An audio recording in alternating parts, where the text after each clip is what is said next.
dalam lingkungan muslim semestinya hukum pezina ini diterapkan, yaitu dengan cara dicambuk kalau dia belum menikah dan diasingkan setahun, kalau dia sudah menikah maka dirajam,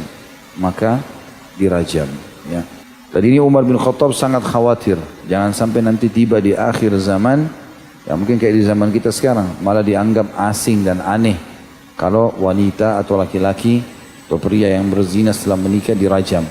Padahal ini hukum Allah Subhanahu wa taala agar sama sekali tidak lagi ada yang melakukan perbuatan tersebut. Dan Imam Adz-Dzahabi rahimahullah memasukkan kalau tidak salah dalam salah satu bahasan beliau masalah hukuman zina ini dengan mengatakan ada sekelompok kerah ya, yang menemukan ada di antara kera-kera itu yang berzina sementara dia sudah dianggap punya pasangan, maka dirajam oleh kera-kera yang lainnya. Jadi hukum ini bukan hukum yang kejam ya, tetapi hukum ini adalah hukum Allah Subhanahu wa taala. Kita bisa bayangkan teman-teman bagaimana sakitnya hati seseorang kalau menemukan pasangannya berzina sama orang lain. Ya.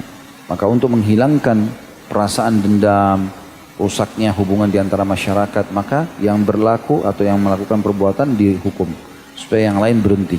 Kalau enggak akan sangat kacau rumah tangga, sangat kacau. Ada seseorang profesor setahu saya dari Perancis, orang itu masuk Islam gara-gara dia meneliti tentang masalah fungsi daripada masa iddah, kesucian rahim.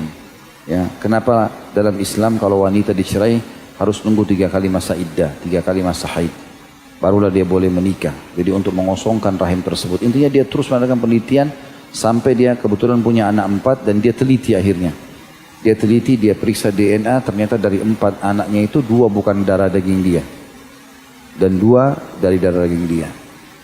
Dalam rumah tangga mereka orang non-muslim ini kayaknya sudah biasa masalah itu.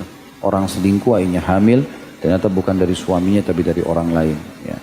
Tentu kalau ada orang yang pernah melakukannya beristighfar dan bertobat kepada Allah SWT, jangan diulangi dan jangan dibongkar aib itu. Tapi kalau tidak dilakukan maka harus ditinggal.